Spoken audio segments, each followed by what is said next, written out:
to Club Fuck It Bucket on this amazing Friday. This is where we get together and we talk about moments in our lives when the universe just decided to like send opportunities our way that maybe felt a little bit risky, but we thought, guess what? Fuck it. We're going to do it and we are going to figure out what happens.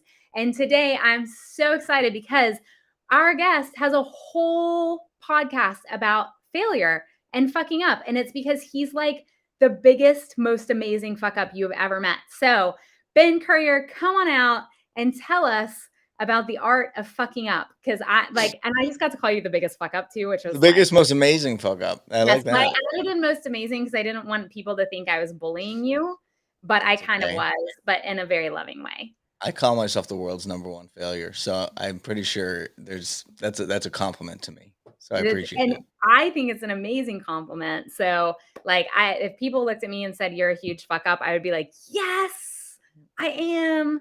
But you're a much huger fuck up than I am because you're known for this, right? Like you got a whole podcast, you've got a whole license plate that says failure on it that like embodies your whole life of failing. So before we get started with your failing, I want to just remind everybody that Ben has one called, I've got the Fuck It Bucket. My dad used to sell packaging equipment like stretch wrap machines, had Wrap It, and I didn't realize till I was an adult that was a double entendre.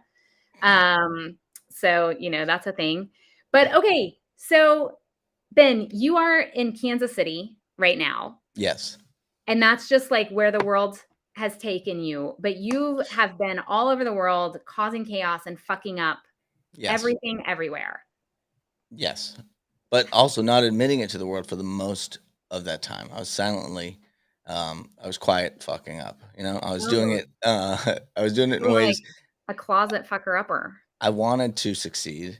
When I was growing up, my stepdad said, you can either pay now and play later. So do your schoolwork, do everything right, and later on you get to screw around in life. And he's like, or like I did. He was a hot tar roofer. He was like a snowplow driver in Boston. He'd be like, or you can play now, which is what he did, and then pay later by doing a lot of work. So when I graduated from my undergrad and then got my MBA, I'm like, hey, isn't this playtime?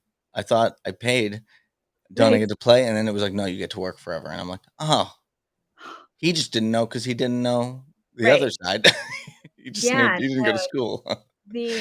That's all I can think is Shawshank Redemption when you said hot tar roofer and like your wife. Like that's all I could. Oh my God, I could never do anything like that. But he'd come home from just the broiling sun with hot tar and everything, and like look like 10 times tanner than he was before. It was he's like Danny Tanner, I guess is the dumb pun I'm gonna make. But feel free to ask me any question because I could go down any path. Okay, well, let's start there, right? So you go to college, you do what you're supposed to do, right? You follow the rules of our society. You go to college, you get your MBA, you are ready to go out and like live your life and experience it. And would you consider that to be like maybe your first kind of like fuck up moment where you were like, maybe I should have done the research? More like, so when I picked accounting as a degree, I didn't know what it was. I didn't know what it meant. I just knew because it was so conceptually taught, and maybe the one class I took, I was like, every company needs an accountant. So hey, that sounds like pretty good job security. And my grandmother was just like pointing me towards business because she had been like, I went to an all guys Catholic high school. Okay. Wouldn't recommend. But she paid for it. What high school did you go to? St. John's Prep in Danvers. Oh my God, my ex-boyfriend went to St. John's Prep. Am I your ex-boyfriend? Maybe my future ex-boyfriend. You don't know. Definitely it would be an ex at some point because we fuck things up. So the universe couldn't handle that level of chaos all in one room. So I graduated. I had maybe one Excel class, which was barely taught to me, and then 95% of my job was working in Excel. And I'm like, are you all shitting me right now? I just paid all this money to go to this school, take all these classes, and learn all this stuff. And really, the only thing I needed to know was how to use Excel. And so, like, my first internship, this is while I was in school. So I always say I've been fired from every job after college because I had some jobs like waiting tables and stuff, like things before college that I didn't get fired from. But it's more like I had this internship in college with a software company. He made me read Excel 2003 for Dummies. Oh He my said, "Read this entire book front to back, then we'll talk." And then god. I was like, "Oh, I hate reading books, A, because of my ADHD, but B, okay, sure. That's easy. It's an easy Right. assignment." And then Yeah, I was like, "Well, this is the I should have learned this at school. What are you guys doing?" And then he taught me all these other things. So I was like, right, "Okay, good. This is my way out of the, or at least the way to make things more efficient, the way things to, not break and to have right. some value because I had no idea what was going on." And I started out my career in public accounting, which is with KPMG, one of the big four accounting firms. And literally, what you do sometimes when you first start out is they'll give you a piece of paper and they say, "Make sure all these numbers add up to this number because we're verifying that what they're saying is correct." And a printed piece of paper, you can't Oh know my if god. the total is Is the there right. like Is a it like PT or whatever, and you're right? like, So I started "Holy" making up Excel sheets to be able to do adding better because if you do it in a calculator and you mess up a number, right, you lose the you got to whole go back and do it thing. again. Yeah, that's Yes, crazy.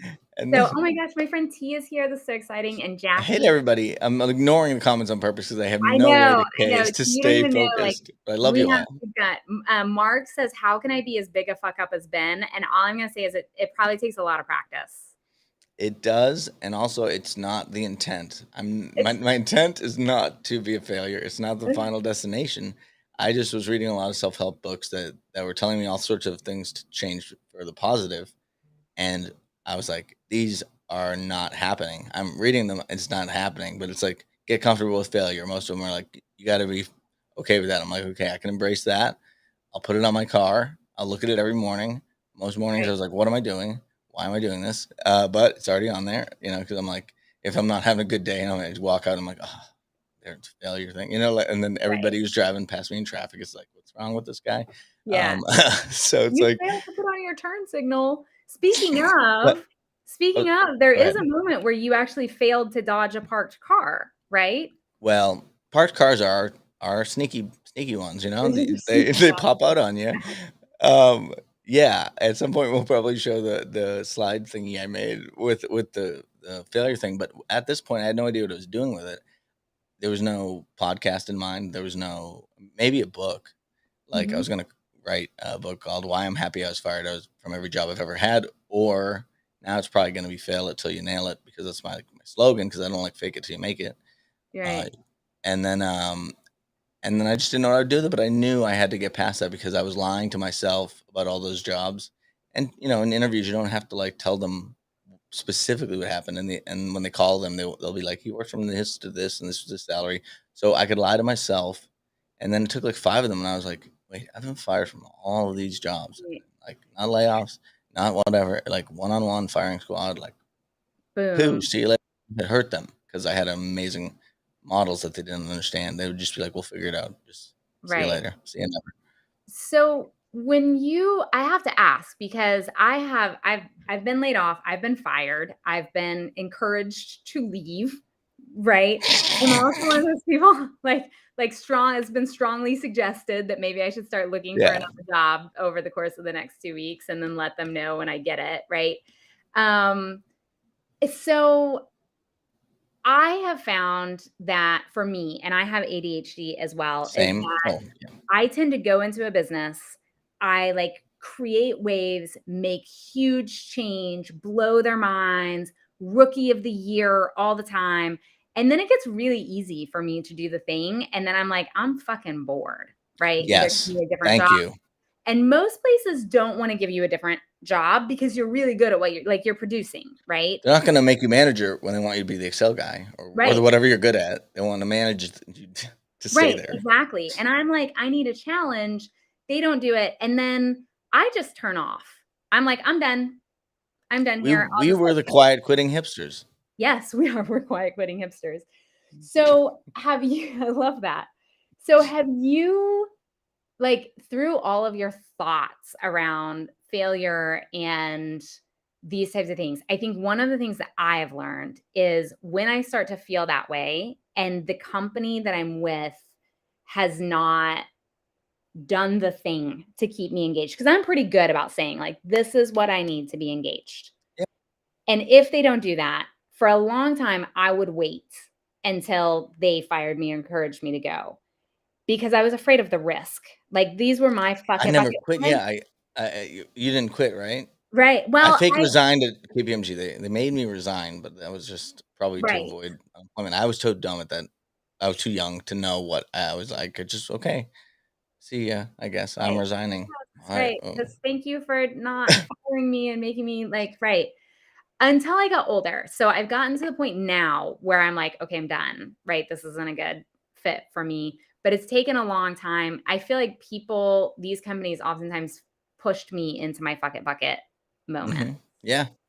Are you in a place now, or are you working towards a place where you're more in control of where your bucket moments come and you're not kind of allowing yourself to get all the way to failure and then letting somebody push you to the next stage? So I'm trying to like kind of destigmatize the word failure and like make it so that it's okay to talk about because social media highlight reel type deal of life. Everyone wants to put their best foot forward, and I used to be that person too. I like, and no offense to every man listening, most likely, and part of the women, I hate sports. Honestly, hate sports. Boston, they are incompatible with that logic. Is So that I had to pretend to like sports at every job I was in because so like there was a big for me, it's like, here's me at home, here's me at work. They're two different people. And Mhm. each time I got fired, they became closer to the same person until I was just being me all the time. Yeah. Uh, and that felt better because I didn't have such like a weird, I could, Dichotomy between the 2 yeah, of like them. we were wearing a fake outfit of a person when you're at work and then you got to shed it. So like, it's just exhausting to like act like that. And so I was like, well, clearly, and like you're saying, I come in strong. I come in wowing them because I'm really good with the software, like the CEO, and I'm like, okay, cool. And then thank you, T. um, if they would, Same, I call it sports ball tea, and it's not like my problem is that it's not like it's a bunch of dudes from Boston who grew up in Boston on the Red right. Sox. It's just random people getting paid millions of dollars to play a game.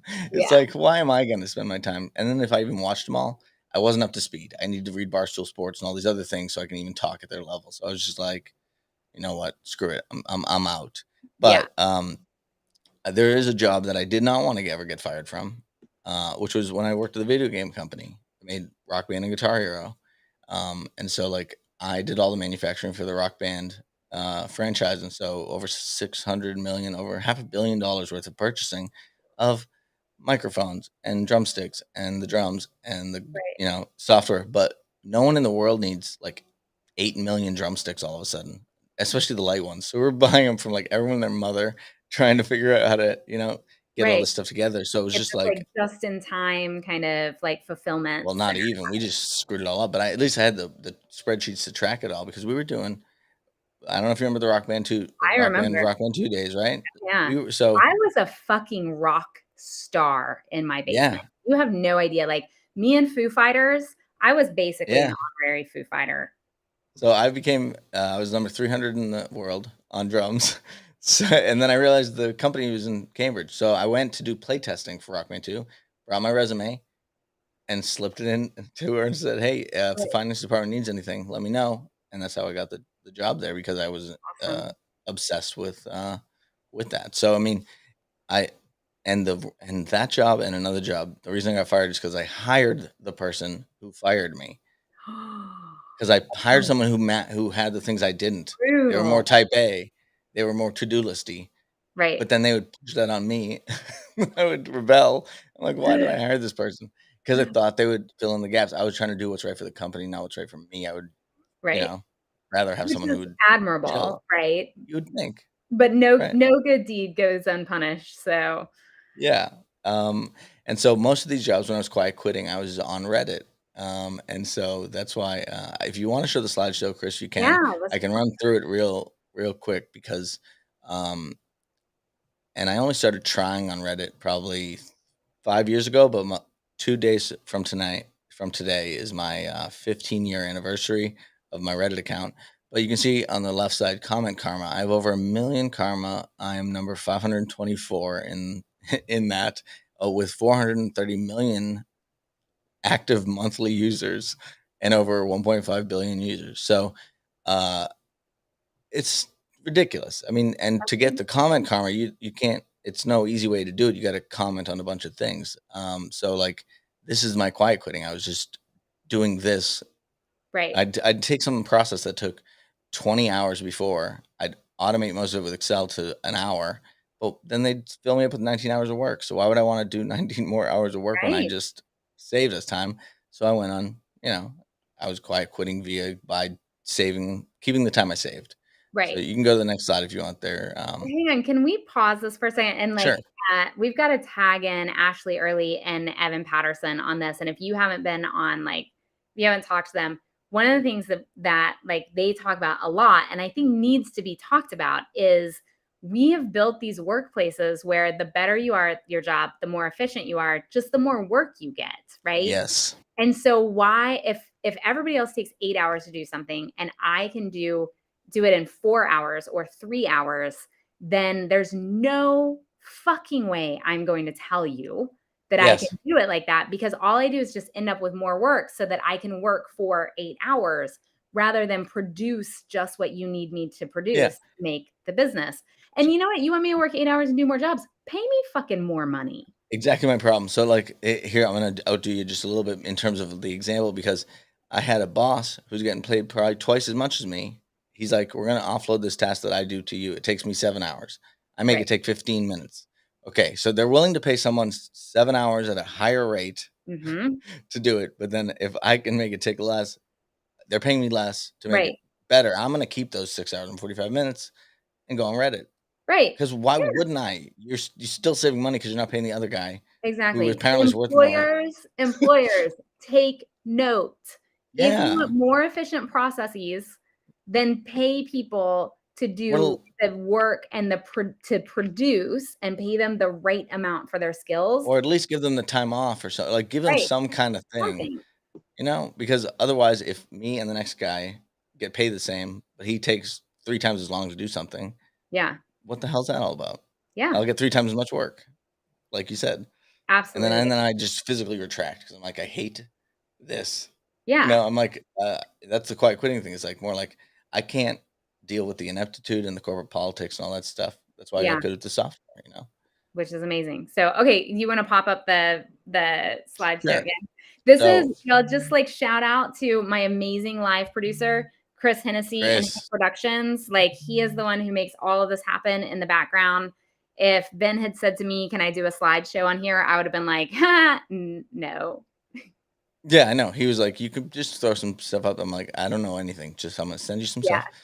so, so you mentioned Boston, I think a couple episodes ago with Chris, Yeah. and just how hard it is to drive around there, right? And so, like, here's just an example for everybody. These are the roads in Boston. It's ridiculous. It was not planned because it was established in the 1600s before cars, of course, but they're almost always one ways because they're horse cart paths, and Mhm. it's impossible. You're talking about a TomTom and helping you get around with that, Yeah, it was and I was crazy. like in Boston, if you had to give someone directions, you'd be like, "Go to the Red Barn, take a left." Like, you can't even tell streets because they change names and stuff. It's It's not even ridiculous. that. In Boston, when they give you instructions, they're like, "Alright, go to the old Market Basket." Yeah, Market It's not even Basket. it hasn't been a Market Basket for 27 years. They're like, "Go to the old Market Basket and then take a left," or no, maybe it's a right, and then you go Yeah, to the old whatever, and then where Paul Bunyan lived or something, and you're like, "What the hell is what is this?" yeah. I And you don't see know. the giant cactus for the Yes, hilltop, and then yeah, and it's whatever. covered in snow, so you can't actually see it, and it's oh my god, Oh, that what was that? The Hilltop Steakhouse, is that what that was? yeah, it's Yeah. gone now, but they Yeah, left I the know. cactus up as a replica or like not I mean, it's a monument or Yeah, whatever the hell, it's but like a it's just market. insane. I'm so glad they came out with GPS, but even then, the drivers are so aggressive, and they'll have roads where it's like, "Up, you gotta go immediately into 50 miles an hour Mhm. traffic." It's, like, insane. So the next slide would be I moved from Boston to Denver, when I was 27, and look at Denver's roads.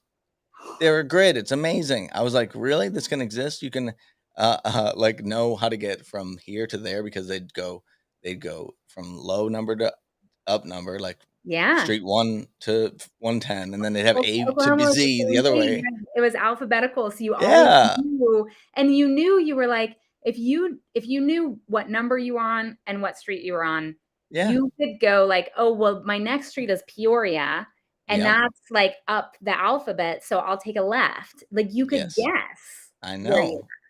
That was amazing, and I was like, "This I didn't even know this was a thing." That's Yeah, because city planning happened, and this is a much older place, but this is where I moved when I was 27 after getting fired from my, job in the jewelry business, which, it was diamond jewelry business. It was a company okay. called Hearts on Fire, but I had won a ticket. We know how much I love sports.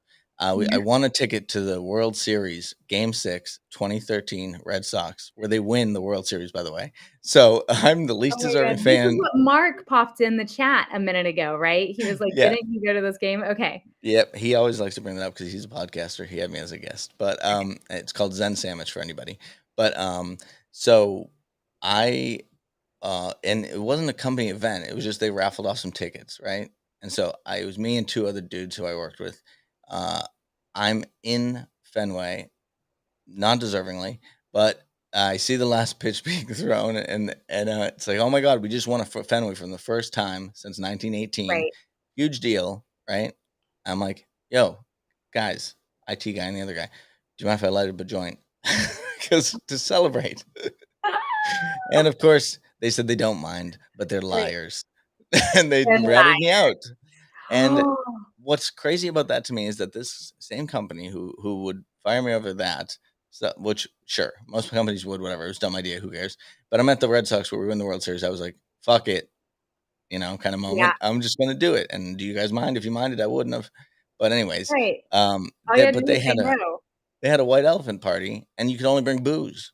So it's like, how contradictory could you be? Yeah, You that's know, ridiculous. like really. So, with the point of mentioning those two things is I talk about Excel models this way. You can build a Boston Excel model; it's impossible to follow, or a Denver one that's easy. But either way, once you're done with it, you can turn it into a Denver because it's not like digging up roads. You can fix it. Now the destination. You can redo what you did. So Right, that's just an example of like I try not to bring a lot of Excel into my training too much because people don't like Excel. So I try to use examples like these right. to get them outside of that. But if we go to the next slide, I think it'll be something about my podcast.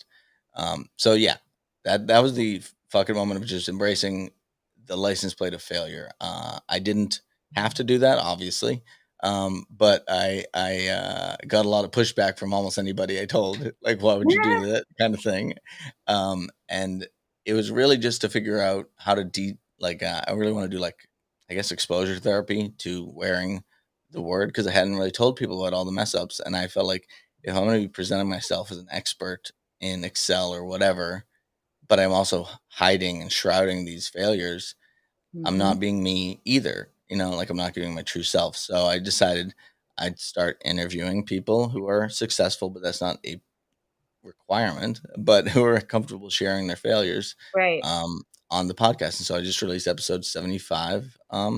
It's been a little over 2 years, 2 hours and sorry, 2 years and 3 months. I had no podcast experience before. I didn't know what I was doing. That was also kind of a fucking thing. I was just like, I'm just going to try because I like talking endlessly, as you can probably tell. But if you go to the next slide, Well, hang on, before we unfortunately, do that, yeah, go ahead. how do people apply well, you can leave it right there, Yeah, let go people ahead. guess. How do people, if they have a failure that they want to share, how do they apply to be considered to come on the podcast?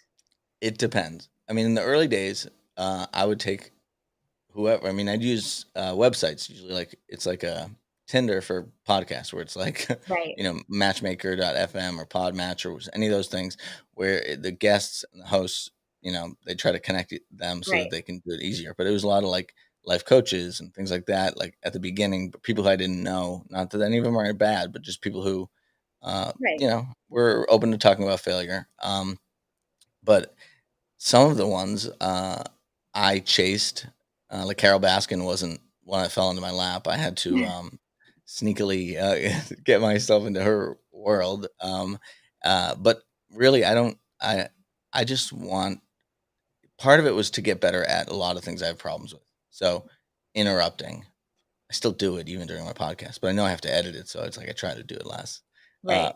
mumbling or talking clearly or changing my tone, making sure I have a good tone. From Boston, we talk like shit. We like doing that to each other. We like giving each other. and talking that way. And it seems like from an outsider's perspective, like we're all miserable, which partially we are, but we're also just There is a reason why they brutally call honest. them assholes, yes. Exactly, yeah. But I like that because you know where they stand. When I'm in the Yeah, Midwest and someone says something to me, I don't know if they mean it or if they're just, bless your hearting me, and hiding it. So, like, I just like that, that we're more brutally honest. And yeah. so, um, this car's been totaled. Oh, well, this is the final total, but it was totaled a couple years earlier in a hailstorm. And then you can kind of see, not really, on the opposite side is where I hit that deer 2 weeks before this totaling. But this totaling was, I hit a parked car. I will reemphasize a parked car on like a It was Saturday night, not moving, y'all. empty, also, Oh, thankfully. good. You know, parked car with a person, much worse. But that person came out of their house, though. And it was like, what the hell? So, pretty quickly, I had to both establish A, I'm not insane, which is difficult with a failure license plate, pink pants, parked car getting crashed into, a lot of things against me. So I had to really like rush through that. They made me do the walk, you know, did that just Oh, fine. yeah. Oh, yeah. I'm like, The you like, want the, recite your alphabet backwards and touch your I know, nose. but I did this. I said, hey, do you want the alphabet backwards? Before they asked me. Oh, 'Cause I learned this in 3rd grade. So, I have had this all my life, so I was like, ZYXWVUTSRQPONMLKGAHGFADCBA, 'cause I wanted to rush past the "Is he fucked up?" right, page and then get to the "Why did he hit a parked car?" phase, 'cause I already had to then convince him of that, which right. was that, and I honestly don't remember what happened prior to, because I was concussed and all that. My airbag didn't even go off. So, I was like, there was a car coming at me, and I decided to go for the one that was not moving, was my logic, you know? Oh, jeez. But most people wouldn't have gotten the time of day given the circumstances. But I was amazed that the airbag didn't go off, and also they didn't try to call an ambulance. They didn't care. I just walked away from Right. this. I got a ride with the tow truck driver who kept my car, and this That's picture's actually at their tow insane. yard. And it's just, I'm just glad I'm here. That was a huge mess up, but like that's why I stopped my journey across America and crash landed in Kansas City, because I literally had my stuff was spread across Kansas because I was moving, but I also didn't have a car anymore. So then I just rented a van, grabbed the rest of my stuff, moved it, and decided this must be where the universe wants to take me.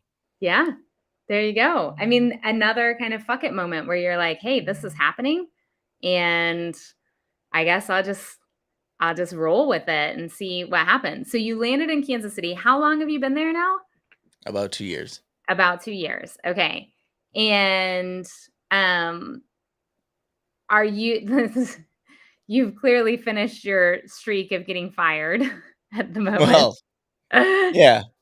At the Kinda. moment, there's unless I fire myself, Yeah. I can't. I'm free of that. But that fucking moment, the one that brought me to Kansas City, I went through Los. I went from Colorado because I wanted to live in California, but it's just so expensive. Yeah. So I went from Colorado. I drove in my car from Colorado through Vegas to California, down to the Grand Canyon, where I also recorded a 4-hour podcast, solo podcast that's never been released on edibles, because I was waiting for the sun to come up. I got there at like 2 a.m. and it's like so dark I can't see even the hole in the ground. And I'm like, is it right in front of me? I don't want to fall in the hole. So They're so I gonna was like, release that as a limited edition that you just have to pay for. But if you buy it, then you get a free pack of gummies. It's fine. well, my idea was because it was 4 hours of like therapy with Right. myself, and I'm like, I broke it up into 20-minute segments. I'm like, I'm gonna do a time traveling podcast where people time travel through that night over time Mm, or something, and then I wanted to do I want to make the first time traveling podcast where it's that's not about time traveling, but it's you are time traveling as the right. listener. So I still haven't done it. It's maybe a dumb idea, but I can come up with infinite dumb ideas. It's just which one am I gonna go with? But like 1 year into my podcast, I was still getting one download per day. That's what I was getting, and most people Wow. would would quit by then. Uh, but I changed. I just wanted it to be like, hey, if I keep putting more out, that's the only thing I can control. I wasn't really marketing it much, but you got to have resilience, and I think that's the main thing with failure is that like the more you experience failure and bounce back, the more resilience you have, the more the ability you have to like take it in stride, and then also start, branching outside of your comfort zone and doing things you don't necessarily think you could do, because I literally can't go back to accounting. I mean, and I even didn't do it. I switched it from accounting to other stuff, but no one goes, "Hey, accounting, yay! You guys did it. You Oh my closed a God, month. you're Oh an my god!" accountant. Do you love it? What? Yeah, it's the stereotypical comedian's boring job Right. to insert as a boring person, and as an extrovert to talk to people through numbers and spreadsheets. It was like the worst thing to pick. So I switched to do future stuff, because you know what? That hasn't happened yet. I'm no Yeah. psychic. I know that they don't exist. I'm from Salem, Massachusetts with the witches. We have psychics all around. So I'm like, how much do I have to pay you to lie to me? And that's Right. how I felt as as a forecaster, because I'm like, I can put whatever you want in this thing, but you guys got Right. to go sell the thing and do the things and make these choices. Just Right. because it's in this amazing spreadsheet doesn't mean it already happened. And a lot of people just have faith in the budget Right. and or whatever the sales projections. And I know just how much it can be wacky and not Yeah. informed. You can make numbers tell any story that you want, right? Like, Yeah, I'm in sales, and so my whole job is to tell the story that resonates with people. I, as a salesperson, have stepped back from that and said, "Fuck it, I'm just going to tell people the real story." And and I found a lot more success in that, to be able to look at clients and say, "I know that you think that this is a good choice, and I don't know who ties your shoelaces for you in the mornings, because it's not, or right? And you don't slip-ons. have to like me and you don't have to hire me, but I am not going to make up a story to get you to pay me a whole bunch of money if I can't fix your shit." Like, Yes, that happen. totally. And so that's why I just was like, I'll just teach other people how to use Excel, and they can go do that thing I hate. Yeah, I will try to get better at teaching them. And that's why, that's so amazing. like, I started my site 10 years ago. For the first 8 years, no ads, no way to pay me, just free videos. I'm paying people to teach people Excel, because I'm also doing like jobs during these periods. Right, But only just so I could see if it was resonating with people. And then I had like over 5 million visitors, over 25 million minutes of my voice listened to, getting paid nothing. And then I'm like, I should really do something to make some money off this. right. But of course, I start doing that at the downslope of all the traffic, Yeah. because then I'm like, oh no, I'm losing it all or whatever. Because I stopped to Right. update it. At some point, you're like, how much free training am I going to give the world before I stop? But since Yeah, it was just it was nice, because I knew I didn't learn what I needed to learn in undergrad and graduate. So I wanted people who couldn't afford to go to college to be able to learn all the stuff that I didn't even get to learn in college, trying to learn it. yeah, So but it's tough, because my business being that and wrapped up in all those failures and firings, I kind of have a mixed relationship with Excel, so it's interesting. I got to find interesting ways of doing it, but sometimes I call it podcrastinating with the podcast, because it's more fun than right. necessarily the Excel thing. But I'm trying to lean back into the Excel thing more. That's why after 15 years on LinkedIn, I finally in January started going, fine, LinkedIn. I'm going to try to pretend like you're not the most boring platform ever, and it isn't. And now I tell people LinkedIn's my number one thing, Yeah, and like I feel it's like a fun if you jackass. know how to use it. Like, I actually teach a course at VCU Da Vinci Center on how to use LinkedIn to build and leverage your social, professional network, and every one of my students comes in and is like, "This is gonna be boring as shit," and then by the Mhm. end of it, they're so excited. They're like, "I connected with this person and I learned this thing, and can you Yeah, believe these people have these conversations with me, and they give knowledge for free, and they're willing to help," and, like, it's absolutely. amazing when you know how to use it and you're really busy, like, depositing money into other people's social currency accounts, Mhm. right? And because Yeah, then when it's time to start withdrawing them, people are there for you, which is yeah. amazing. And I know that's where the Excel people are. They're not on Reddit reading my comments. They're Yeah, they're on LinkedIn, probably talking about Excel or whatever. But I know that was the social media platform that made most sense for where my people would be, that would right. want that kind of thing. But now, honestly, until I grew this beard, I didn't want to be on camera, because I looked like Mr. Clean without the muscles. It was like it wasn't a good look, and I thought I couldn't grow a Beards beard, because if you can't beards grow a are top, the number one catfish. Like men say about women with their contouring makeup, no, No. Beard You is gotta makeup see a that man stays without on. his beard before you know what he really looks like. It is a catfish. No, I catfish myself though. It took me till pandemic to even try to grow a beard because we could wear masks. So I was like, oh great, I get to skip all the awkward stuff. And I regret the prior 20 years where I probably was able to grow a beard and didn't even try because I thought it was just impossible, you Yeah. know. And so I always advise everybody, including you, even women, grow a beard Yeah. or buy a I fake grow beard. mine every Movember. It's totally fine. But it's insane. I grow my eyebrows.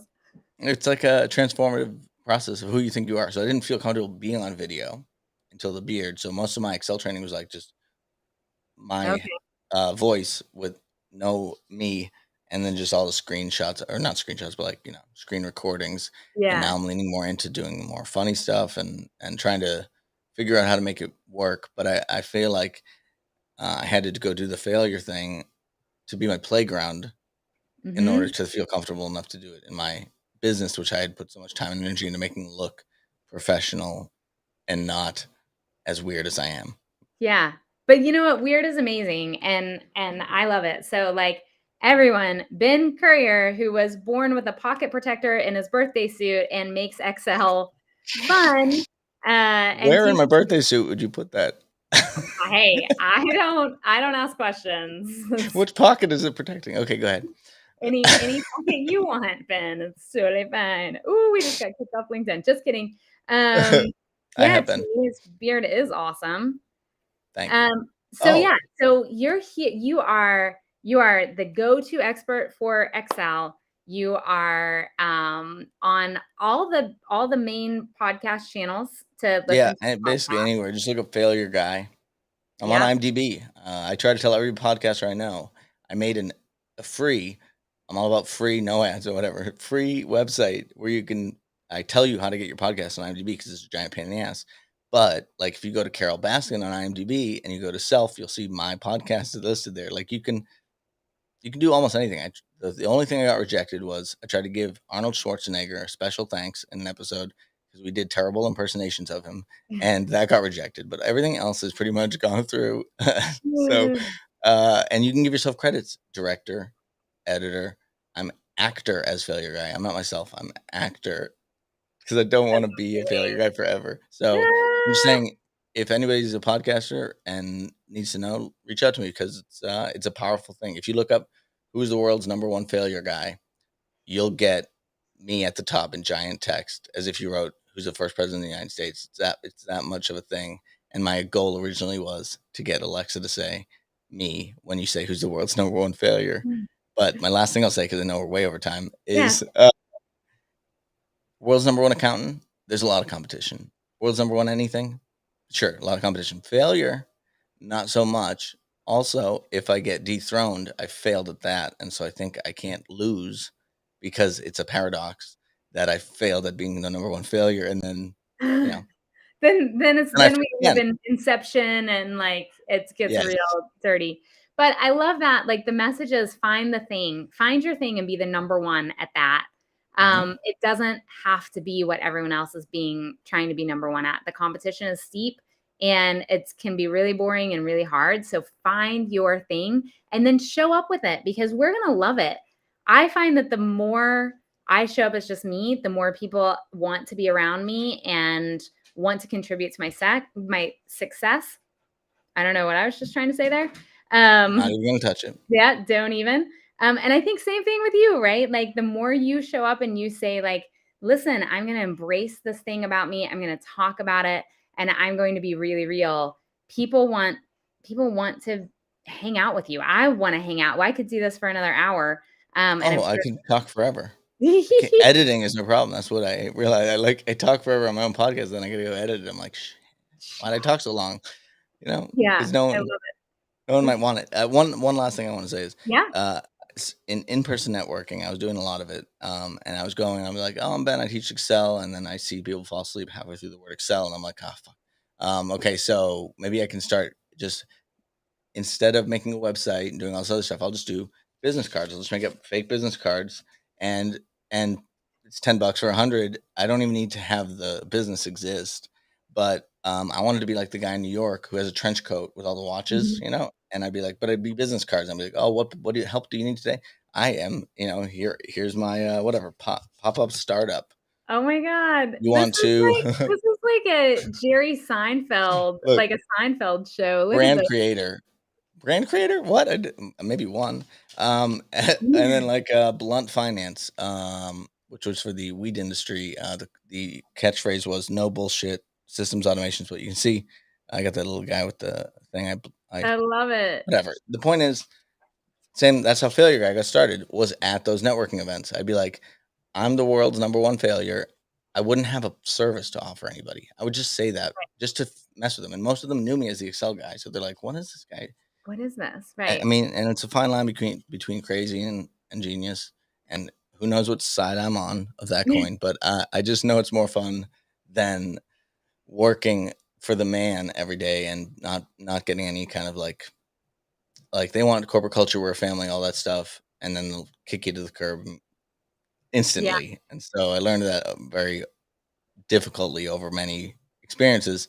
And so I realized that like that's not, but I never thought it could be in a creative field in any way because like that's not a blueprint that people can right. follow really that well.